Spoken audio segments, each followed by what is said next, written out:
जी अमीर वजीर, कैसे हैं आप? सब ठीक है?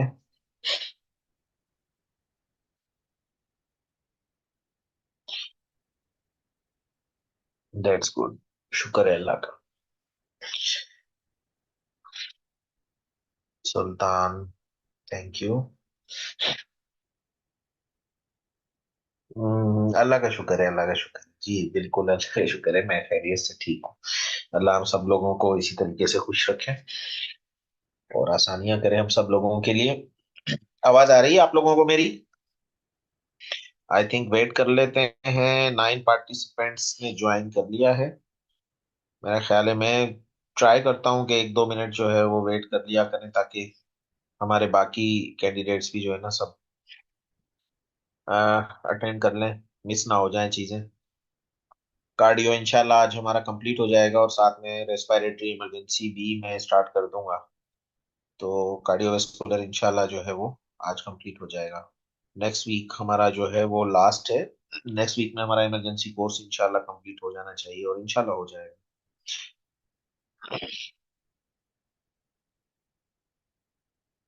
स्टार्ट करें फिर, मेरा ख्याल है, या वेट करें? आई थिंक स्टार्ट करते हैं, लेकिन इम्पोर्टेंट है, देखें ना, इसी चीज है, डिफरेंट चीजें हैं, तो मैं चाहता हूँ कि आप लोग मिस ना करें।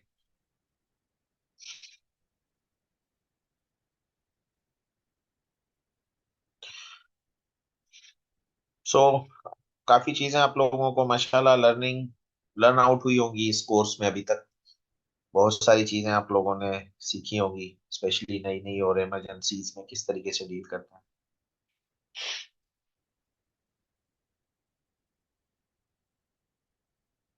चलें, 11 पार्टिसिपेंट हो गए मेरा ख्याल है, स्टार्ट करते हैं। So I am just starting to share my screen with you.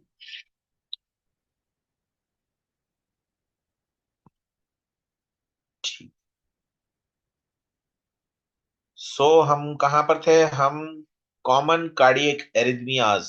ठीक है, जो हम थे एट्रियल फिब्रिलेशन पर हम पहुंचे थे। थोड़ा सा प्रीव्यू दे दूं आप लोगों को, देखें आप। कॉमन कार्डियक एरिथमियाज हम जो नॉर्मली डील करते हैं इमरजेंसी में, वो टेकिकार्डियक होते हैं या ब्रेडिकार्डिया होते हैं। पेशेंट आपके पास या तो ब्रेडिकार्डिया के साथ प्रेजेंट होता है या फिर टेकिकार्डिया के साथ प्रेजेंट होता है। ठीक है, और टेकिकार्डिया ब्रेडिकार्डिया ये आपका एक इलेक्ट्रिकल सिस्टम है, एक पल्स जनरेटिंग इलेक्ट्रिकल सिस्टम है, जो हमारे, मैंने आप लोगों को सिंपली बताया, एस ए नोड और एवी नोड, हमारे दो जो है वो नोड होते हैं हार्ट में, सिंपली। या दो बटन स्विच होते हैं, ये समझ लें आप, इलेक्ट्रिसिटी के, जो कंट्रोल करते हैं। अगर उनमें डिजीज आ जाती है तो फिर आपका ब्रेडिकार्डिया भी हो सकता है।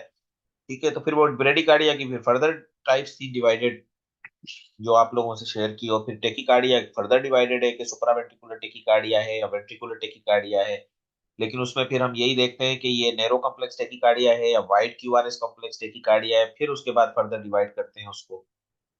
Anyway, atrial fibrillation is also आपका आ जाता है कार्डियक एरिथमिया में। एट्रियल फिब्रिलेशन बहुत कॉमन है और एट्रियल फिब्रिलेशन इंपॉर्टेंट भी है। इसके डिफरेंट कॉजेज होते हैं। एडवांस एज, हाइपरटेंशन, बहुत सारे पेशेंट्स आप देखेंगे हाइपरटेंशन के साथ, जस्ट उनको प्रीवियस इवन कोई कार्डियक हिस्ट्री नहीं होती, बट वो एट्रियल फिब्रिलेशन के साथ प्रेजेंट कर सकते हैं। तो हाइपरटेंशन, हार्ट डिजीजेज वाले पेशेंट तो डेफिनेटली प्रेजेंट करते हैं एट्रियल फिब्रिलेशन के साथ। डायबिटीज, ओबिसिटी, फैमिली हिस्ट्री अगर एट्रियल फिब्रिलेशन की है तो वो भी होगी। तो एट्रियल फिब्रिलेशन, याद रख लें कि जहां पे भी एट्रियल फिब्रिलेशन का जिक्र आए किसी पेपर में किसी जगह, तो स्ट्रोक को नहीं भूलिएगा, क्योंकि atrial fibrillation can lead to heart failure and stroke. तो it increases the risk of stroke due to blood clot forming. क्योंकि फिब्रिलेशन है ना, फिब्रिलेशन का मतलब क्या है कि आपका जो हार्ट मसल है वो इतना वीकेंड होता है कि वो जल्दी जल्दी जल्दी जल्दी कॉन्ट्रैक्ट करता है, तो वो प्रॉपर ब्लड की एम्प्टिंग और ब्लड की फिलिंग वेंट्रिकल्स की हो ही नहीं पाती। तो इस तरीके से क्या होगा, क्लॉट्स बनने के चांसेस ज्यादा होते हैं। तो क्लॉट्स बने, और क्लॉट फिर आपको पता है कहीं भी जा सकता है, और फिर it can lead to CNS. CNS में आपका ब्रेन में गया तो आपका स्ट्रोक कर देगा। Reduce cardiac output, heart failure के पेशेंट्स हमने पढ़ा था कि एरिथमिया है, अब कितना फिब्रिलेट करेगा आपका हार्ट। एक वक्त आएगा कि आपका हार्ट रिड्यूस, फंक्शनली रिड्यूस हो जाएगा, potentially leading to heart failure। ठीक है, impaired quality of life due to symptoms like palpitation, fatigue and shortness of breath। इस तरीके के पेशेंट्स में एट्रियल फिब्रिलेशन के साथ शॉर्टनेस ऑफ ब्रेथ, थकावट का रहना, या जो है वो घबराहट का होना, अपनी हार्ट बीट को फील करना, पेशेंट एट्रियल फिब्रिलेशन के साथ फील कर लेते हैं। ठीक है, बताते हैं कि डॉक्टर साहब हमें लगता है कि हमारा हार्ट जो है वो रुक रुक के चल रहा है या तेज चल रहा है। या झटके मार रहा है, इस तरीके के वर्ड्स यूज करता है पेशेंट। और जब आप देखेंगे तो उनका इरेगुलर रिदम आपको मिलेगा, या पीवीसीज मिलेंगी, या एट्रियल फिब्रिलेशन मिलेगा मोस्टली। ठीक है। अच्छा ये देखें, अब आप ईसीजी देखें, ये टाइप्स ऑफ एरिथमिया है। अब ये देखें ना, एट्रियल फिब्रिलेशन में पी वेव एब्सेंट होती है, ये बता दूं आप लोगों को मैं। यहाँ पर आप देख सकते हैं, यहाँ पे एक पी वेव मिली, यहाँ गायब हो गई है, यहाँ पर गायब हो गई है, यहाँ पर गायब हो गई, और फिर यहाँ पर आ गई है। तो पी वेव आपको है। और दूसरा रिदम, आर आर इंटरवेल, ये आर वेव, ये आर वेव आपकी। ठीक है, ये जो आर आर इंटरवेल है, यहाँ देखें कितना है आपका, एक दो तीन, तीन बॉक्स आ गए, और यहाँ पर दो बॉक्स, यहाँ पर दो बॉक्स, यहाँ पर दो बॉक्स, और यहाँ पर फिर तीन बॉक्स। तो this is your irregular rhythm, ये रेगुलर नहीं है। अगर रेगुलर रिदम होता तो फिर हर आर वेव के बीच में यहाँ पर तीन बॉक्स हैं, तो यहाँ पर भी तीन बॉक्स होते, यहाँ पर भी तीन होते, तो this will be your regular होता। ठीक है। फिर एट्रियल टेकिकार्डिया क्या होता है, पैरोक्सिस्मल एट्रियल टेकिकार्डिया, ये सारी आपकी एट्रियल टेकी आपकी टेकिकार्डिया की टाइप्स हैं। एट्रियल फिब्रिलेशन भी आपकी टेकिकार्डिया या टेकी एरिथमिया की टाइप है। और paroxysmal atrial tachycardia, atrial tachycardia saw tooth wave, ये देखें, ये सॉ टूथ वेव्स कहलाती हैं। ये है ना, वेव फॉर्म बन रही है ना, ये देखें सॉ टूथ की तरह। ये आपको जहां पर मिल जाए, दिस इज एट्रियल फ्लटर। अच्छा, एट्रियल फ्लटर या फिब्रिलेशन, दोनों में सिर्फ वेव फॉर्म का फर्क है, बाकी दोनों में रिदम इरेगुलर होता है, ये मैं आप लोगों को बता दूं। ठीक है, आप देख सकते हैं, यहाँ देखें रिदम इरेगुलर था लेकिन शॉर्ट टूथ नहीं थी, तो इरेगुलर रिदम आप लोगों को मिला, पी वेव एब्सेंट मिली, आप लोगों ने बोल दिया एट्रियल फिब्रिलेशन। फिर आपको एक पैटर्न यहाँ पर भी मिला, यहाँ पर भी देखें रिदम रेगुलर नहीं है। यहाँ पर दो बॉक्स, यहाँ पर तीन बॉक्स, यहाँ पर दो बॉक्स, यहाँ पर फिर तीन बॉक्स, इरेगुलर रिदम है। मगर यहाँ पे आपको शॉर्ट टूथ वेव्स मिली, और पी वेव एब्सेंट है, यहाँ पर भी कोई पी वेव नहीं है। आप देख सकते हैं, यहाँ पर भी कोई पी वेव नहीं है। तो एट्रियल फिब्रिलेशन और एट्रियल टेकिकार्डिया, या जो मल्टीफोकल एट्रियल टेकिकार्डिया भी कहलाते हैं, पैरोक्सिस्मल एट्रियल टेकिकार्डिया भी कहलाते हैं, फ्लटर भी कहलाता है, ये एट्रियल फ्लटर अक्सर सुनेंगे आप। This is atrial fluttering. ठीक है, एट्रियल टेकिकार्डिया कहलें या एट्रियल फ्लटर कहलें, ये एट्रियल फिब्रिलेशन और एट्रियल फ्लटर, ये याद रख लें, ये आपस में भाई भाई हैं। ठीक है, तो इनको आप अलग नहीं करें, इनकी मैनेजमेंट भी सिमिलर है।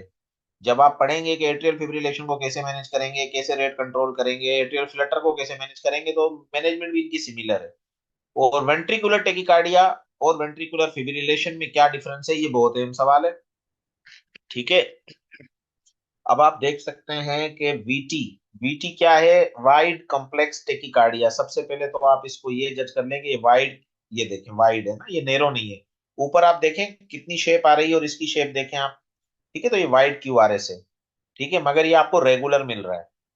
अच्छा, इसको आप डिफरेंशिएट ऐसे कर सकते हैं, देखें, एक बॉक्स आधा बॉक्स, एक बॉक्स आधा बॉक्स, तकरीबन रेगुलर रिदम है आपको। और ये कंटिन्यू एक टाइप का आपको मिल रहा है, ये देख रहे हैं आप। ठीक है, तो ये वेंट्रिकुलर टेकिकार्डिया है। अच्छा, वीएफ में क्या फर्क है, कि ये देखें वेव आपकी यहाँ यहाँ यहाँ, ठीक है, बिल्कुल ठीक है, ठीक है, फिर ये ठीक है, फिर यहाँ पर छोटा आपको जो है ना, जिगजैग पैटर्न में मिलेगी। वीएफ हम कहते हैं जिगजैग पैटर्न में, आपको बिल्कुल जो है ना वो प्रॉपर फॉलो नहीं करेगा। यहाँ देखें, यहाँ शॉर्ट हो गई, यहाँ पे फिर पूरी आ गई, यहाँ से फिर शॉर्ट हो गई।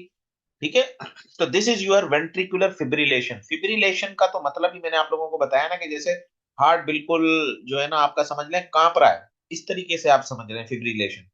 तो ऊपर आपने देखा रेगुलर है, नीचे अगर आप देखेंगे तो रेगुलर भी नहीं होगा, और कहीं पे आपको जिगजैग पैटर्न मिलेगा, हेफाजर्ड पैटर्न मिलेगा। ठीक है। तो अब सुप्रावेंट्रिकुलर टेकिकार्डिया टाइप है, ठीक है, जो हम पढ़ लेते हैं, इसके क्या ट्रिगर्स हैं। देखें, SVT episodes can be triggered और various factor, stress, caffeine, alcohol, tobacco and certain medications. बहुत सारे पेशेंट आते हैं सुप्रावेंट्रिकुलर टेकिकार्डिया के साथ। और सुप्रावेंट्रिकुलर टेकिकार्डिया याद रखें कि नेरो कॉम्प्लेक्स होता है मोस्टली, और ईसीजी पे आप डायग्नोज कर लेते हैं, typically made through an ECG through that shows a regular narrow QRS complex tachycardia with a rate greater than 100। हमेशा आपको सुप्रावेंट्रिकुलर टेकिकार्डिया के साथ जो पेशेंट हमारे पास इमरजेंसी में आते हैं, घबराहट के साथ, शॉर्टनेस ऑफ ब्रेथ के साथ आते हैं, और उनका क्यूआरएस कॉम्प्लेक्स ईसीजी पे शॉर्ट होता है, और हार्ट रेट उनका तकरीबन जो हमने देखा है, मैं आप लोगों को बता रहा हूँ, 150 प्लस होता ही होता है। 170, 180, 190, 170, 180 पर रेगुलर होता है। ये याद रहे, एट्रियल फिब्रिलेशन से जो डिफरेंशिएट करता है सुप्रावेंट्रिकुलर टेकिकार्डिया को, वो है कि एट्रियल फिब्रिलेशन आपका इरेगुलर रिदम है, सुप्रावेंट्रिकुलर टेकिकार्डिया आपका रेगुलर रिदम है। तो ये आप पढ़ सकते हैं। डायग्नोसिस रेगुलर है और नेरो कॉम्प्लेक्स है। ट्रीटमेंट कैसे करते हैं? सुप्रावेंटिकुलर टेकिकार्डिया की पेशेंट की सिम्टम, फ्रीक्वेंसी की एपिसोड्स, ये सारी चीजें देखते हैं। वेलसलवा मेन्योर, वेलसलवा मेन्योर कैसे करते हैं पता है आप लोगों को? इसमें हम लोग मरीज से कहते हैं, एक अब आजकल तो एक नया आ गया है मॉडिफाइड वेलसेल्वा मेन्योर, लेकिन एक सिंपल वेलसेल्वा मेन्योर हम ये कहते हैं या तो पेशेंट कफ करे या पेशेंट अपनी नोज को पिंच करे और माउथ को क्लोज करके उसको हम कहते हैं कि आप जो है वो इनहेल और एक्सहेल करें। ठीक है, तो उससे आपका ये वेलसेल्वा मेन्योर के प्रेशर्स होते हैं और उससे वेगस नर्व आपकी एक्टिव होती है, जो मैकेनिज्म है वेलसेल्वा मेन्योर में। आजकल मॉडिफाइड वेलसेल्वा आ गया है, उसमें हम करते हैं एक सिरिंज देते हैं 10 ml की पेशेंट को कि आप इसके अंदर बिलो करें, मतलब कि हवा भरें। ठीक है, जब वो उसमें 10 ml की सिरिंज के अंदर जब उसका हम वो निकाल लेंगे, उसका पीछे वाला पोर्शन, पुशिंग पोर्शन को हम निकाल लेंगे और पेशेंट को दे देंगे कि इसमें आप बिलो करें, एक तरीके से हवा भरें या सीटी की तरह उसमें आवाज भरें, तो उसका वेल सेल्वा मेन्योर होता है। और फिर पेशेंट को हम लिटा देते हैं पूरी तौर पर और टांगे उसकी ऊपर कर देते हैं। ये एक मॉडिफाइड वेल सेल्वा मेन्योर है और पेशेंट का एसवीटी सेट हो जाता है। तो कफिंग हो गई। एक्चुअल बेसिक मैकेनिज्म क्या है सही होने का? देखें, आप लोगों को पता है कि पैरासिम्पैथेटिक सिस्टम या वेगस नर्व जो है वो हार्ट रेट को स्लो डाउन करती है।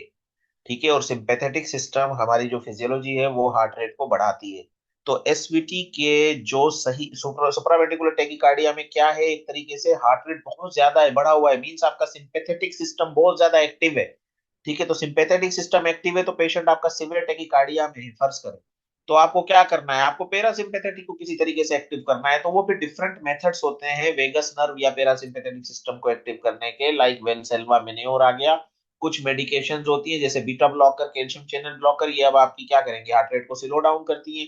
और catheter ablation, to catheter ablation में हम फिर क्या करते हैं कि ये कुछ वायर्स होते हैं, ये इलेक्ट्रिसिटी का प्रॉब्लम है ना दिल में, जो मैंने आप लोगों को बताया कि इलेक्ट्रिसिटी का जाल फैला हुआ है। तो फिर हम क्या करते हैं कि जो पेशेंट ना मेन्योर्स पे सही हो रहे हैं ना पेशेंट को मेडिकेशंस पे सही हो रहे हैं और आपके पास इमरजेंसी में बार बार रिपीटेड एसवीटी के अटैक्स हो रहे हैं, ठीक है, एसवीटी के साथ प्रेजेंट हो रहा है पेशेंट, महीने में फर्ज करें 4 5 6 बार आपके पास आ गया सेम कंप्लेन के साथ, सही होता है 1 घंटे में, इस तरीके के पेशेंट मोस्टली 1 घंटे में चले जाते हैं हमारे पास से इमरजेंसी में, क्योंकि वो सही हो जाते हैं। आइसोप्टिन भी आती है वेरापामिल कैल्शियम चैनल ब्लॉकर में, या हम एडिनोसिन दे रहे होते हैं, इसके अंदर एडिनोसिन ड्रग ऑफ चॉइस है। अभी आगे आप लोगों को क्लियर हो जाएगा इसमें पूरा है। लेकिन कैथेटर एब्लेजन एक एडवांस इलेक्ट्रोफिजियोलॉजिकल फील्ड है और इसमें हम क्या करते हैं कि तार को समझ लें सिंपल लफ्जों में, जो तार ज्यादा एक्टिव है ना उस तार को हम जला देते हैं। कैथेटर एब्लेजन हम कहते हैं उस तार के जलाने को। ठीक है, ये इलेक्ट्रोफिजियोलॉजिस्ट का काम होता है, कार्डियक इलेक्ट्रोफिजियोलॉजिस्ट अलग एक फील्ड है। ठीक है, जो वो लोग क्या करते हैं कि पूरा उस मैकेनिज्म को देख रहे होते हैं और फिर देखते हैं कि अच्छा फला वायर है, जैसे एक इलेक्ट्रिशियन देखता है कि भाई ये एक वायर है जहां से इलेक्ट्रिसिटी के वोल्टेज ज्यादा आ रहे हैं, तो वो क्या करता है, वो जो वोल्टेज के जब ज्यादा आ रहे हैं तो उस तार को वो निकाल देता है electrician. Just like catheter ablation भी ऐसा ही प्रोसेस है कि वो देखते हैं कि अच्छा यहाँ से ज्यादा जनरेट हो रही है इलेक्ट्रिसिटी दिल के अंदर, यहाँ से ज्यादा ये तार है जो टेकिकार्डिया कर रही है या बार बार एपिसोड्स कर रही है, तो उसको वो जला देते हैं। लेकिन ये उन पेशेंट्स में होता है जो पेशेंट रेस्पॉन्ड नहीं करते। ठीक है, जो पेशेंट रेस्पॉन्ड नहीं करते, बीटा ब्लॉकर्स को आपने कनकोर टेबलेट दे दी 5 मिलीग्राम, नेबिल दे दी आपने, नेबिवालोल पे डाल दिया आपने, वेरापामिल दे दी आपने, केलान एसआर बड़ी फेमस है, केलान एसआर में वेरापामिल है या डेल्टियाज में, अगर रेस्पॉन्स नहीं करते इस तरीके के पेशेंट, नॉर्मली इस तरीके के पेशेंट्स को हम लोग केलान एसआर दे देते हैं और एक वो डब्बी में आती है और हम कह देते हैं आप रख लें और जब भी आपको दिल या घबराहट महसूस हो तो आप ये गोली खा सकते हैं नॉर्मली। लेकिन उनके बावजूद अगर बार बार एपिसोड्स हो रहे हैं तो फिर catheter ablation is the last treatment. Catheter ablation is a procedure where a specialized catheter is used to deliver the energy to the abnormal heart tissue responsible for SVT। देखें वही बात है जो मैंने आप लोगों को समझाई कि वही abnormal heart tissue है, एसवीटी होता है, उसको हम जो है वो स्पेशलाइज कैथेटर के जरिए। SVT is generally not life threatening, clear हो गया कि एसवीटी लाइफ थ्रेटनिंग कंडीशन नहीं है, सिग्निफिकेंटली इम्पैक्ट पर्सन। असल में पेशेंट के लिए बड़ा एनोइंग है ना, पेशेंट हमारे पास आता है उसको उसको बड़ा लगता है कि पता नहीं मेरे दिल को क्या हो रहा है, वरना it's not a life threatening condition. Supraventricular tachycardia के साथ पेशेंट अक्सर आ जाते हैं और आप यकीन करें घर में भी सही हो जाते हैं। बहुत सारे पेशेंट हमारे पास आते हैं, डॉक्टर साहब मुझे घबराहट होती है, फिर मैं खांसता हूँ, फिर मैं खांसी आती है मुझे और मेरा जो है वो दिल की रफ्तार सही हो जाती है, क्योंकि वो वही मैंने और एक्टिव कर रहे होते हैं जिनसे उनका वेगस नर्व, एक तो कैरोटिड साइनस मसाज भी हम इसमें करते हैं। तो ये सारे मैकेनिज्म लीड करते हैं वेगस नर्व की एक्टिवेशन को। या पैरासिम्पेथेटिक सिस्टम को सिंपल आप कर लें। With appropriate manage most individual with SVT can lead to normal healthy life. Yes, बहुत कैथेटर एब्लेशन भी नहीं कराते बहुत सारे लोग नॉर्मली, जब उनको समझ आ जाती है कि भाई इससे कुछ नहीं है, ये सिर्फ घबराहट करेगी या ठीक है, तो फिर वो नॉर्मल लाइफ गुजार लेते हैं। ठीक है, लाइफ स्टाइल मॉडिफिकेशन है। इसके ट्रिगर्स होते हैं ना, सुप्रावेंटिकुलर टेकिकार्डिया ऐसे ही नहीं होता। सुप्रावेंटिकुलर टेकिकार्डिया जिनको होता है, फिर वो ज्यादा कॉफी का इस्तेमाल हो गया, स्ट्रेस में आ गए, तो उनको अवॉइड करने पड़ते हैं अपने ट्रिगर्स को। ठीक है, किस चीज से उनकी तबीयत ज्यादा खराब होती है वो पेशेंट को खुद पता होता है बहुत सारी चीज। तो हेल्दी लाइफ स्टाइल को एसवीटी एपिसोड्स को जो है वो कम कर सकता है। ठीक है, अब ये देखें, ये आपका यहाँ पे ईसीजी आ गया, ये देखें नेरो कॉम्प्लेक्स। अब यहाँ देखें आप 300, 150, 100, मतलब ये देखें, अगर आप यहाँ पे देखेंगे 300, और ये अगर आपका एक ही बॉक्स आ रहा है, ऑलमोस्ट 150 का रेट है, 150 170 का रेट है ना। तो इस तरीके के पेशेंट आपको देखें, ये नेरो कॉम्प्लेक्स होगा, रेगुलर होगा, 2 3 4, 2 3 4। ठीक है, 2 3 4 देखें रेगुलर रिदम है ना। हार्ट अटैक के साइन सिम्टम्स कौन पूछ रहा है भाई? हार्ट अटैक के साइन सिम्टम्स नहीं होते। हार्ट अटैक एक अलग चीज है, वो भी हो सकता है। ठीक है, हार्ट अटैक के तो अलग साइन सिम्टम्स हमने डिस्कस किए थे, इस वक्त तो हम टेकी एरिथमियाज डिस्कस कर रहे हैं। तो आप ये देख सकते हैं कि नेरो कॉम्प्लेक्स टेकीकार्डिया है ये। ठीक है, और घबराहट का होना या वो होना है, हार्ट अटैक के भी सिम्टम्स हो सकते हैं, मगर जब हम ईसीजी करेंगे तो इसमें आप देख रहे हैं कोई एसटी एलिवेशन है, इसमें आपको कोई नॉन एसटी एलिवेशन मिल रही हो, एसटी एलिवेशन मिल रही हो, क्या मिल रहा है? ये तो आपको क्लियर कट टेकीकार्डिया मिल रहा है भाई। ठीक है, और रेगुलर टेकीकार्डिया मिल रहा है, नेरो कॉम्प्लेक्स टेकीकार्डिया मिल रहा है, तो this is an ECG of supraventricular tachycardia, SVT की ईसीजी है ये। ठीक है, फिर आप क्या करेंगे, देखें वीटी, वीटी, वीटी अब हम डिस्कस करेंगे। अच्छा, एसवीटी की ड्रग ऑफ चॉइस एडिनोसिन है। एडिनोसिन 6 मिलीग्राम देते हैं हम, फिर हम 12 मिलीग्राम देते हैं, फिर हम 18 मिलीग्राम देते हैं। पहले तो हम उसको करते हैं अपने केरोटिड मसाज या वेगल मेन्योर्स जो मैंने बताया, अगर उस पर सही नहीं होता तो फिर हम ड्रग देते हैं एडिनोसिन। मगर एडिनोसिन आप कब नहीं देंगे? जब पेशेंट को रेस्पिरेटरी प्रॉब्लम है, चेस्ट प्रॉब्लम है, तो आप एडिनोसिन तो आपका कंट्राइंडिकेटेड हो गया, क्योंकि ब्रोंकोस्पाज्म करता है। तो एसवीटी के पेशेंट में फिर हम नहीं दे रहे होते, फिर हम कैल्शियम चैनल ब्लॉकर को प्रेफर करते हैं, आइसोप्टिन के नाम से आती है। 5 मिलीग्राम इंजेक्शन आती है, हम इंजेक्शन दे देते हैं आइसोप्टिन। जो अगर किसी पेशेंट को चेस्ट प्रॉब्लम है या एस्मेटिक है पेशेंट, दमे की तकलीफ है या कोई रेस्पिरेटरी इशू है या एलर्जिक है, तो हम उसमें फिर आइसोप्टिन देते हैं। आइसोप्टिन से रिवर्ट मोस्टली हो जाते हैं, हमने आज तक कोई पेशेंट नहीं देखा जो रिवर्ट ना होता हो। ठीक है ना, अगर एडिनोसिन पे ही हो जाते हैं, अगर एडिनोसिन कंट्राइंडिकेटेड है तो उस पे। बहरहाल अब वीटी पे आ जाते हैं। वीटी क्या है? VT is a serious cardiac, अच्छा वीटी बड़े खतरनाक है। अभी तक आपने एसवीटी पढ़ा, एसवीटी लाइफ थ्रेटनिंग नहीं था, मगर वीटी तो मींस आपका लाइफ थ्रेटनिंग है। Serious cardiac arrhythmia character by rapid heart beat originating in the ventricle, the heart's lower के चेंबर, हार्ट के जो लोअर चेंबर्स हैं, चाहे राइट वेंट्रिकल है या लेफ्ट वेंट्रिकल है, वहां से ओरिजिनेट करता है ये आपका। Abnormal electrical signal causes the ventricles to contract too quickly and inefficiently। जब जल्दी जल्दी वेंट्रिकल्स कॉन्ट्रैक्ट करेंगे तो उनकी फिलिंग कहाँ से होगी? आप मुझे बताएं। उनमें हार्ट जो वेंट्रिकल्स के अंदर, तो आपको पता है कि ब्लड आ रहा है ऊपर से ना, एट्रिया से ब्लड आपका वेंट्रिकल्स में आ रहा है, ऊपर से नीचे आ रहा है, लेकिन आपके जब जल्दी जल्दी कॉन्ट्रैक्ट करेंगे तो आपको प्रॉपर कॉन्ट्रैक्शन ही नहीं होगा, too quickly and inefficiently, compromising the heart ability to pump blood effectively. जब आपकी फिलिंग ही प्रॉपर नहीं होगी वेंट्रिकल्स की, तो आपका हार्ट कहाँ से आगे ब्लड भेजेगा? ठीक है, तो जब आगे नहीं भेजेगा तो फॉरवर्ड फेलियर है, हार्ट फेलियर है। तो हार्ट डिजीज जो है वो VT often occurs in individual with underlying heart condition. अच्छा, वीटी मोस्टली जो हमने वीटी में पेशेंट्स बहुत देखे हैं, वो खासतौर पे कोरोनरी आर्टरी डिजीज के पेशेंट्स होते हैं। यहाँ पर अटैक आ जाएगा आपका, हार्ट अटैक के पेशेंट्स होते हैं। हार्ट अटैक के पेशेंट्स में वीटी या कार्डियक एरिथमिया या वेंट्रिकुलर टेकिकार्डिया मोस्ट कॉमन होता है, और वो लोग वीटी में ही जाकर जो है ना पेशेंट कोलेप्स करता है आपका। कार्डियोमायोपैथी के पेशेंट्स होते हैं जिनका इजेक्शन फ्रैक्शन, या हार्ट फेलियर के पेशेंट होते हैं, वो रिस्क पर होते हैं वीटी के। या प्रायर हार्ट अटैक आ गया ना, तो हार्ट अटैक के पेशेंट्स आपने देखा होगा यार, हार्ट अटैक हुआ, हॉस्पिटल पहुंचाया और पेशेंट एक्सपायर हो। तो वो कैसे एक्सपायर हुआ हार्ट अटैक का पेशेंट? ठीक है, वो अटैक हुआ, हॉस्पिटल गया और अचानक से एकदम एक्सपायर हो गया, या मस्जिद में गिरा और अटैक हुआ और गया। तो वो अटैक के साथ जो है ना पेशेंट वीटी डेवलप करता है, वीटी डेवलप करता है। और वीटी कब डेवलप कर जाए आपका? एकदम जो है वेंटिकुलर कॉम्प्लिकेशन है ना, हार्ट अटैक की कॉम्प्लिकेशन में आप लोगों को पढ़ाया था मैंने कि कार्डियक एरिथमियास जो है वो हार्ट अटैक में कॉमन है। तो ventricular tachycardia is a life threatening cardiac arrhythmia, ये लोग आप लोग याद कर लें। कि ये खतरनाक किस्म के वीटी वीएफ जो है ना, ये दो बड़े लाइफ थ्रेटनिंग, क्या ये समझ लें कि जब डेथ होती है किसी बंदे की तो समझ लें प्री डेथ स्टेज है ऑलमोस्ट। ठीक है, अगर सही उसी वक्त ट्रीटमेंट नहीं मिला तो ये वीटी जो है ना, बस फिर आपको समझ लें पेशेंट आपका पूरा है। Abnormal level of potassium magnesium और calcium level can trigger VT. अच्छा, वीटी को कौन कौन से जो है ना फैक्टर्स हैं जो कि ट्रिगर करेंगे? Potassium levels, magnesium levels, calcium electrolyte imbalance can lead to VT. Certain medication can increase the risk of VT. ठीक है, VT is diagnosed through ECG which shows a distinct wide QRS. SVT और VT में क्या difference है? वो narrow complex था, ये wide QRS complex है। And a rapid heart beat originating in the ventricle, और ये वेंट्रिकल में ओरिजिनेट करती है।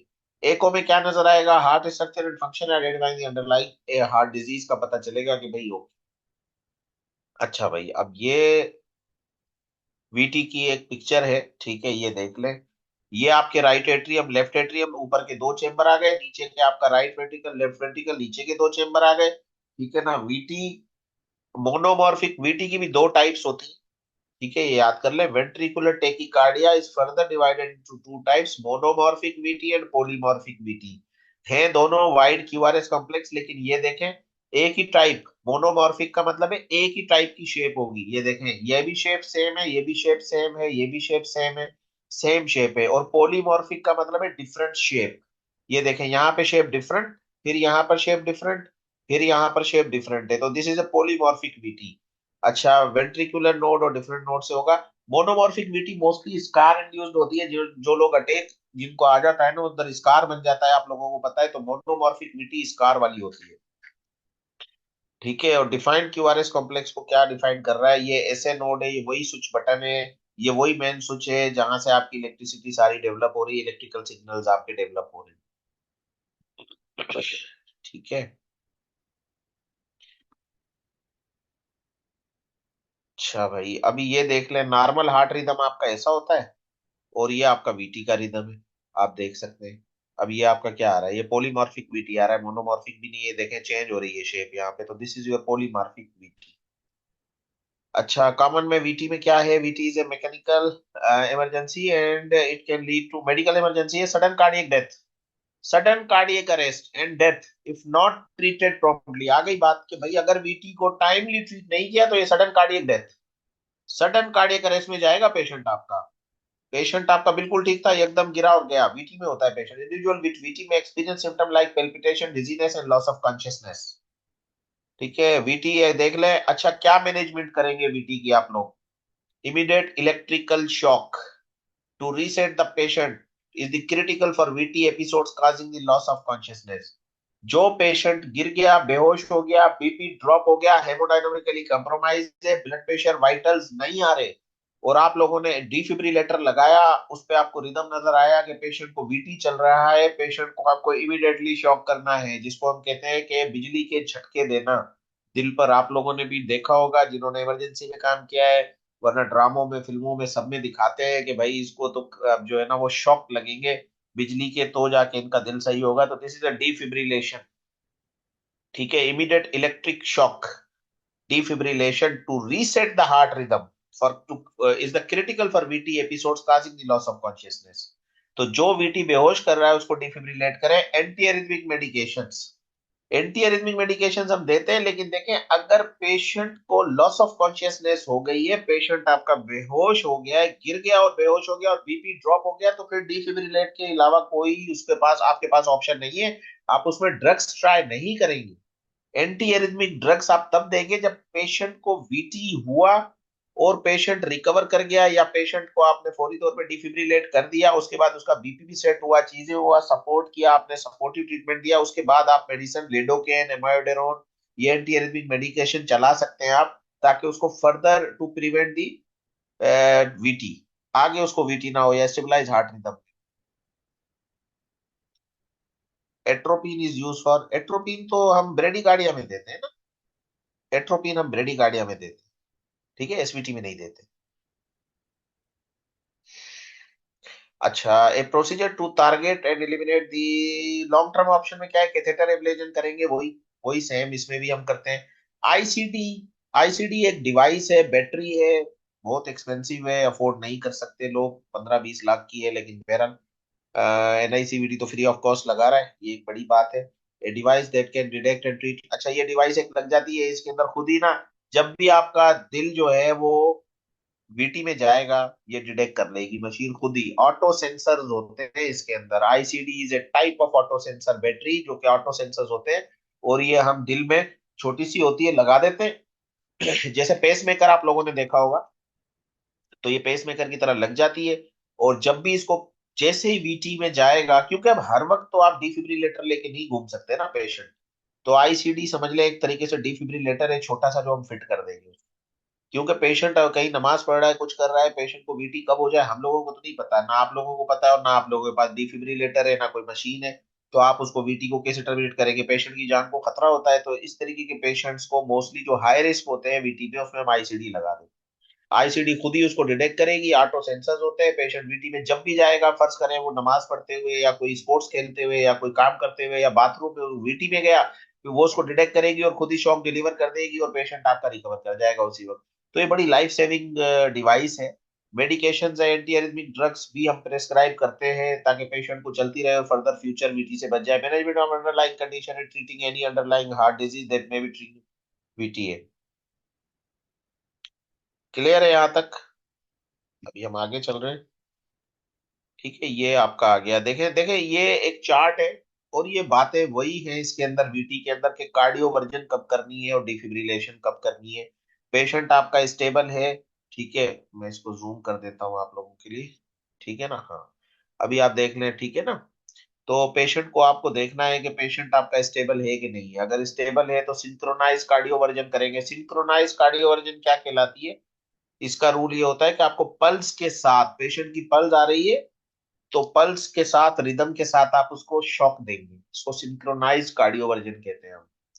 और अगर नहीं है तो कार्डियोवर्जन हम करेंगे, शॉक देंगे। लेकिन अगर पेशेंट स्टेबल है, स्टेबल से मुराद है कि उसकी सेचुरेशन ठीक हो, पेशेंट का बीपी ठीक हो, पेशेंट की पल्स आ रही हो, तो स्टेबल हम उसको तब स्टेबल कहेंगे, ठीक है? फिर भले वीटी में है पेशेंट।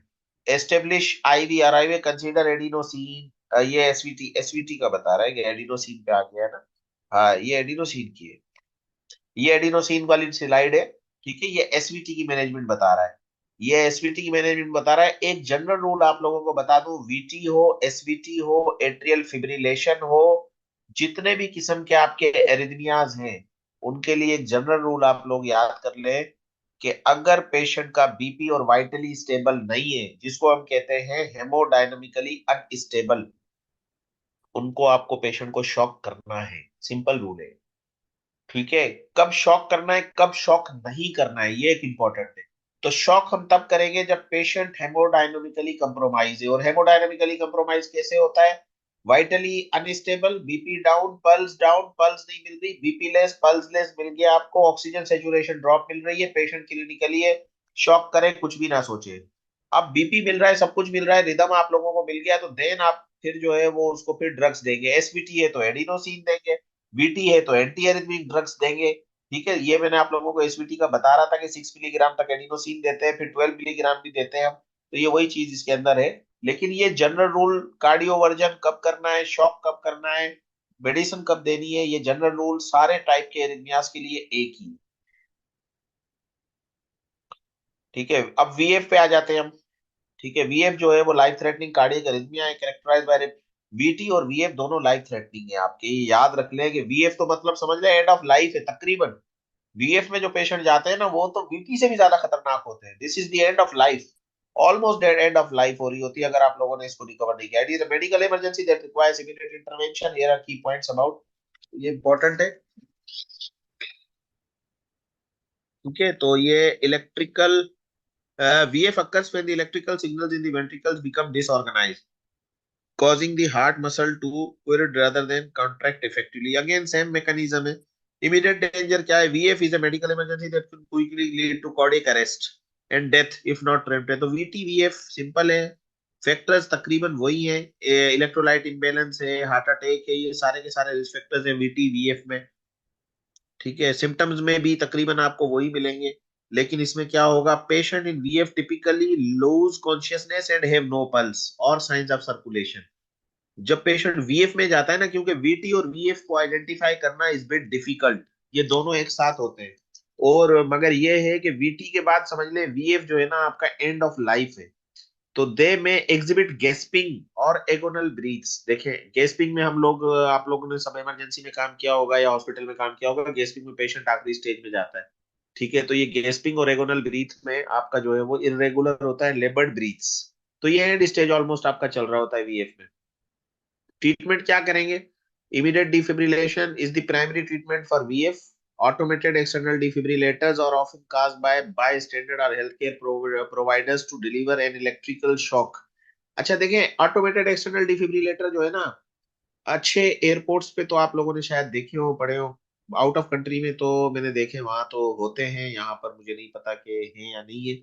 लेकिन ऑटोमेटेड एईडीज जो होते हैं ना, ये हर जगह अवेलेबल होने चाहिए उसूलन। जब हम बीएलएस करते हैं तो आप लोगों ने पढ़ा होगा बेसिक लाइफ सपोर्ट के, अगर आप लोगों ने प्रोग्राम्स अटेंड किए हुए हैं, तो ऑटोमेटेड एक्सटर्नल डिफिब्रिलेटर जो है ना, ये लाइफ सेविंग होते हैं। और ये अच्छे अस्पतालों में तो होने ही चाहिए, या तो मोस्टली हॉस्पिटल्स में है भी नहीं। वरना ये ऐसे ऐसे तकरीबन अगर आप आउट आउट ऑफ कंट्री में देखेंगे तो एवरी 10 किलोमीटर्स के बाद आप लोगों को ये अवेलेबल कहीं पे भी पॉइंट पे मिलेंगे, क्योंकि किसी के साथ भी इमरजेंसी हो सकती है और ये लाइफ सेविंग है। वीटी वीएफए शॉक कैसे डिलीवर करेंगे? अगर ऑटोमेटेड एक्सटर्नल डिफिब्रिलेटर्स नहीं है तो शॉक डिलीवर कैसे करेंगे? ठीक है, तो ये शॉक देना है। Immediate defibrillation is the primary treatment for VF. डिफिब्रिलेट करना है मतलब शॉक देना है, एईडी से देना है। अब एईडी अवेलेबल होगा तो देखिए ना आप, शॉपिंग मॉल्स में होते हैं, ये शॉपिंग मॉल्स में होते हैं जो बड़े शॉपिंग मॉल्स हैं। यहाँ के शॉपिंग मॉल्स में तो मैंने नहीं देखे, मे बी के हो। ठीक है ना, advance life support. In addition to life advance life support such as cardiopulmonary CPR and administration of medication like epinephrine crucial in managing VF. ये वही है, एसीएलएस का कोर्स करते हैं, बीएलएस का कोर्स करते हैं, उसके अंदर यही होता है कि भाई इसको डिफिब्रिलेट करना है और उसके बाद आपको जो है वो सीपीआर करनी है। सीपीआर के बाद आपके पास मेडिकेशन जो एपिनेफ्रिन एड्रेनालिन जो हम होते हैं क्रूशियल होती है। Patient who survive VF require further evolution treatment to address the underlying cause. एक दफा तो पेशेंट की जान बच जाएगी, शॉक आपने दिया सीपीआर की, पेशेंट आपने लाइफ सेव करके हॉस्पिटल इमरजेंसी कॉल करके पहुंचा दिया, उसके बाद उसका फिर अंडर कॉज उसका ढूंढ लिया जाएगा। दिस में include medication, ICD ICD ICD and life style. ICD इसमें भी लगाएंगे, वीटीवीएफ में आईसीडी हम लगाते हैं। ये याद कर लें, ये इंट्राकार्डियक डिवाइसेस हैं। और ये क्योंकि हर वक्त ना डिफिब्रिलेटर अवेलेबल होगा, हर वक्त ना ऑटोमेटेड एक्सटर्नल डिफिब्रिलेटर अवेलेबल होंगे, और पेशेंट का हमें नहीं पता कि वो वीटी में कब जाएगा या वीएफ में कब जाएगा। तो इसलिए डिवाइसेस इंपॉर्टेंट होती हैं, डिवाइसेस डिटेक्ट करती है और डिटेक्ट करके उसको शॉक कर देती है उसी वक्त। तो जब शॉक कर देती है तो इसका ट्रीटमेंट ही शॉक है भाई। वीटीवीएफ आपका एंड स्टेज चल रहा होता है, पेशेंट को एकदम शॉक की नीड होती है, शॉक प्रॉपरली उसको मिल गया, पेशेंट आपका रिवर्ट हो जाता है। Preventing VF involve managing risk factors. वही सारे रिस्क फैक्टर्स हैं कि भाई प्रिवेंट करना है, तो अगर पेशेंट डायबिटिक या हाइपरटेंसिव है, इलेक्ट्रोलाइट इम्बैलेंस है, तो लाइफ स्टाइल मॉडिफिकेशन है, स्मोकर है, तो इस सब चीज को, स्ट्रेस मैनेजमेंट, वही सारे फैक्टर्स हैं। जनरल रूल सबके लिए एक है, चाहे वीटी हो, वीएफ हो या एसवीटी हो। अब ये देखें वीएफ, अब ये नॉर्मल साइनस रिदम है। ठीक है, उसके बाद वीएफ आपका ये आ गया। अब ये आपको वीटी की तरह लग रहा होगा, लेकिन दिस इज नॉट वीटी।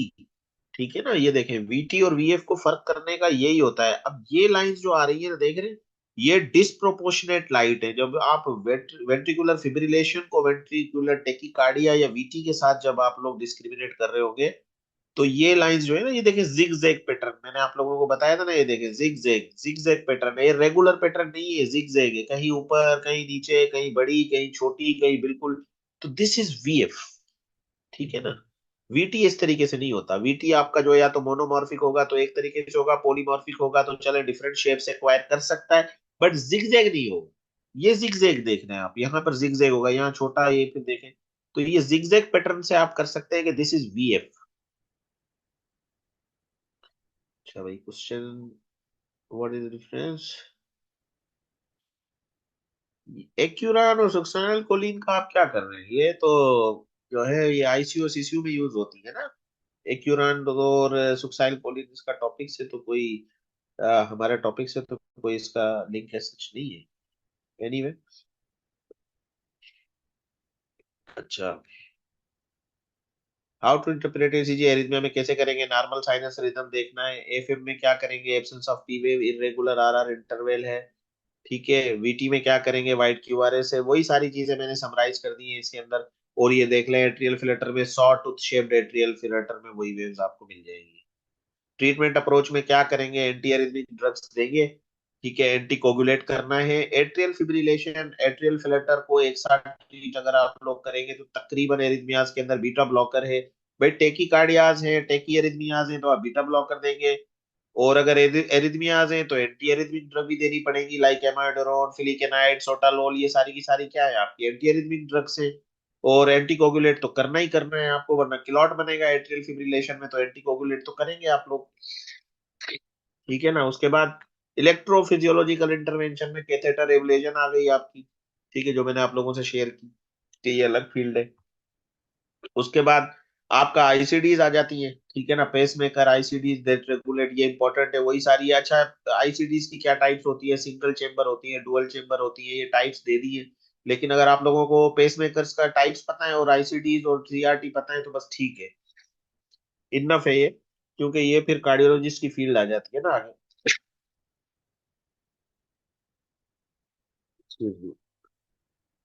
अच्छा, आईसीडीज आईसीडीज में देख लें और सीआरटी, ये दोनों डिवाइसेस हैं, ये बैटरीज हैं, बस आप लोग याद कर लें कार्डियक बैटरीज हैं, ठीक है। और ये सपोर्ट में लगाते हैं हम।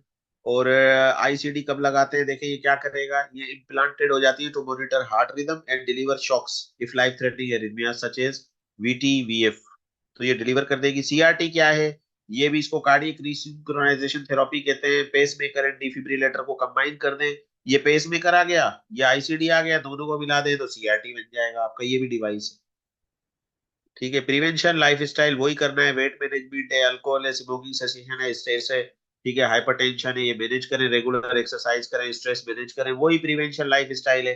केस डिस्कस कर लेते हैं थोड़ा सा।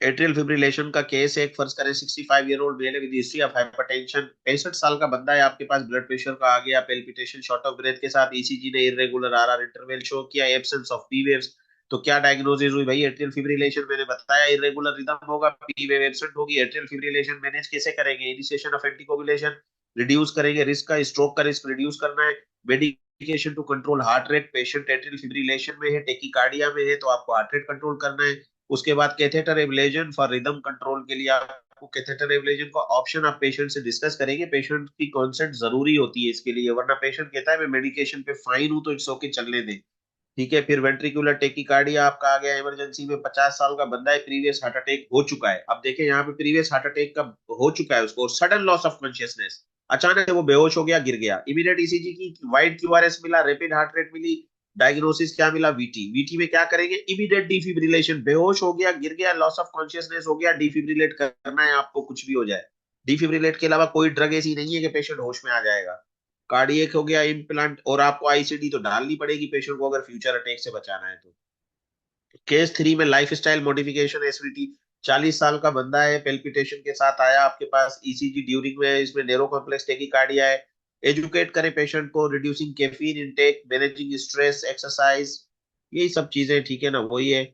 और ये कॉम्प्लिकेशंस है इसकी, ठीक है, क्या क्या कॉम्प्लिकेशंस हो सकती है एरिथमियास की आप लोगों को पता है, अगर नहीं ट्रीट करेंगे तो हार्ट फेलियर होगा, स्ट्रोक होगा, ठीक है, क्वालिटी ऑफ लाइफ बड़ी पुअर होगी, तो ये एक इंपॉर्टेंट है। और ये इसका कंक्लूजन है, कार्डियक एरिथमियास जो है नॉर्मल हार्ट रिदम है, कार्डियक एरिथमियास आपकी एफ एट वीटी में, और क्या फीचर्स है इंपॉर्टेंट, ये सारा है, लाइफ स्टाइल